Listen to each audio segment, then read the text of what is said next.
Muy buenas tardes, apreciados estudiantes. Reciban un cordial saludo de parte de su docente Jorge Rojas del área de tecnología e informática.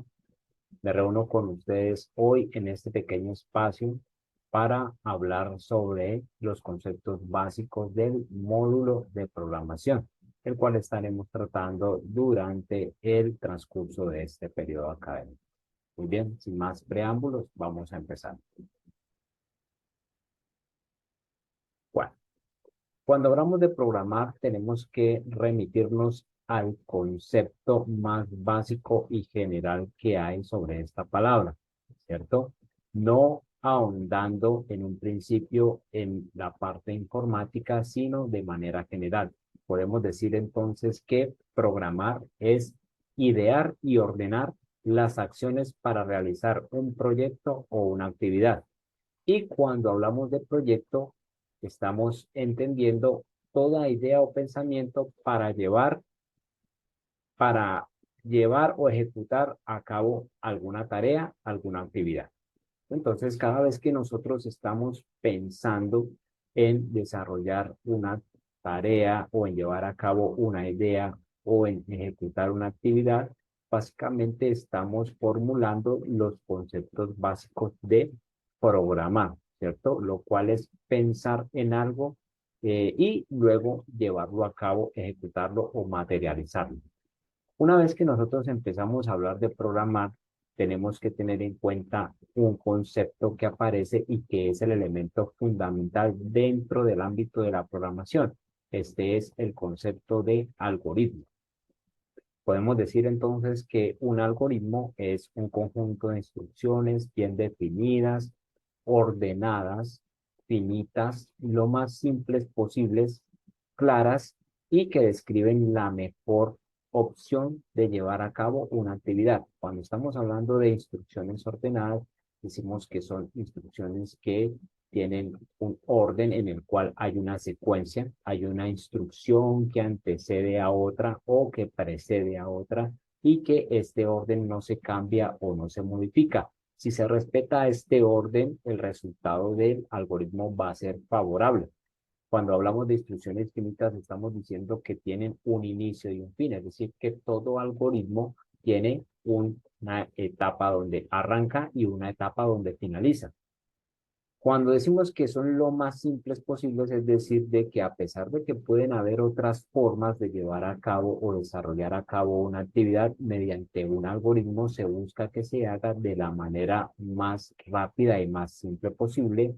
Y también podemos decir que son claras porque cualquier persona que pueda leer el algoritmo debería tener la capacidad de poder ejecutarlo y llevarlo a cabo sin ningún problema.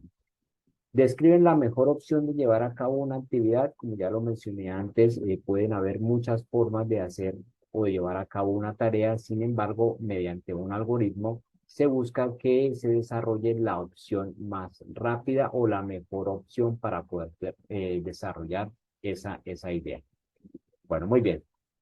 ¿Qué cosas podemos llamar entonces algoritmos de acuerdo a lo que mencionamos anteriormente? Ya dijimos que un algoritmo es un conjunto de instrucciones, de pasos bien definidos, ordenados. Entonces, teniendo en cuenta eso, podemos decir, por ejemplo, que un algoritmo es una receta de cocina.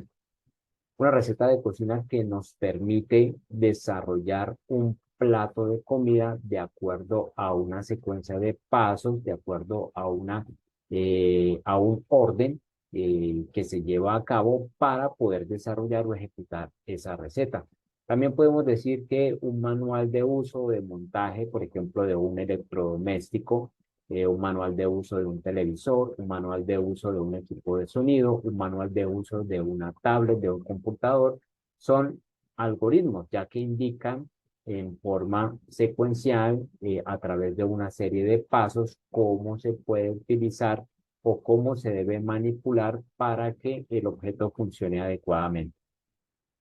Unas instrucciones para realizar un trámite, por ejemplo, nos indica cómo poder realizar una actividad para poder hacer un trámite.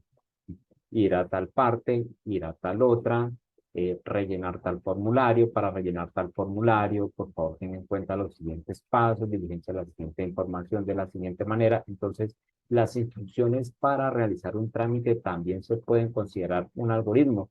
Y los métodos matemáticos, por supuesto, también son algoritmos, ya que indican cómo o de qué forma se puede dar solución a un planteamiento de un problema a través de la aplicación de un método o una fórmula matemática, ¿no? Entonces, en general, podemos decir que los algoritmos nos permiten dar solución a cualquier tipo de problema o a diversos tipos de problemas a los cuales nosotros nos podamos enfrentar, no solamente problemas matemáticos, sino otros problemas que no involucran el uso de operaciones matemáticas, pero que se involucran, por ejemplo, la coordinación o la ejecución de una serie de pasos o de actividades que no tienen que ver nada con procesos matemáticos. Bueno, teniendo en cuenta lo anterior, vamos a mencionar cuáles son las partes de un algoritmo. Un algoritmo tiene tres partes. Esas partes son la entrada, el proceso y la salida. En la entrada tenemos los datos que se suministran al algoritmo para poder resolver. Es decir, qué necesita el algoritmo o qué necesitamos nosotros para poder llevar a cabo o resolver una actividad o poder resolver ese algoritmo. Son esos elementos iniciales que se plantean en el desarrollo del algoritmo para poder ejecutarlo.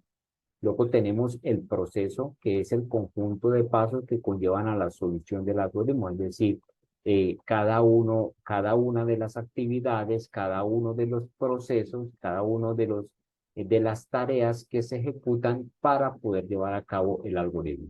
Y por último tenemos la salida, que es la información que genera el algoritmo, es decir, es el resultado o la solución del mismo. Veamos un ejemplo de un algoritmo sencillo de una actividad básica que generalmente hacemos a diario o que la mayoría de personas hacen a diario, que es, por ejemplo, ver la televisión, ¿cierto? Como pueden observar, pues es una actividad muy sencilla y que se puede resumir a través del uso de un algoritmo en solo 6 pasos. Lo primero que tenemos que tener en cuenta es que todo algoritmo pues es finito, ¿cierto? Desordenado. Luego, teniendo en cuenta estas características, lo primero que debemos de hacer es marcar el inicio del mismo. Entonces, el primer paso siempre que vayamos a desarrollar un algoritmo es indicar el inicio de ese algoritmo. Entonces, escribimos 1, paso número 1, inicio. Luego en el paso número 2 empezamos a detallar las demás tareas que vamos a ejecutar a cabo secuencialmente para poder realizar esta actividad.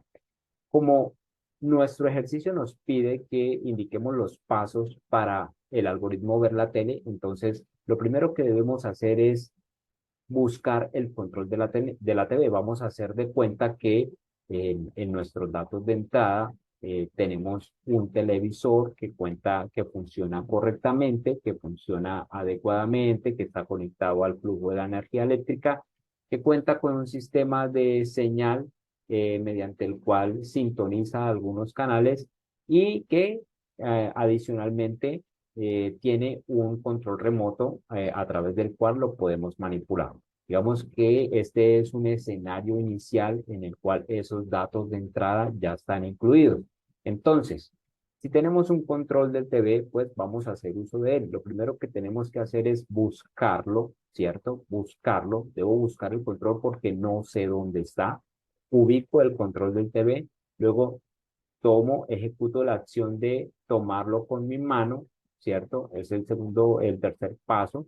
Después de que lo ubiqué, lo encontré, lo tomo con mi mano y cuarto paso, oprimo el botón de encendido.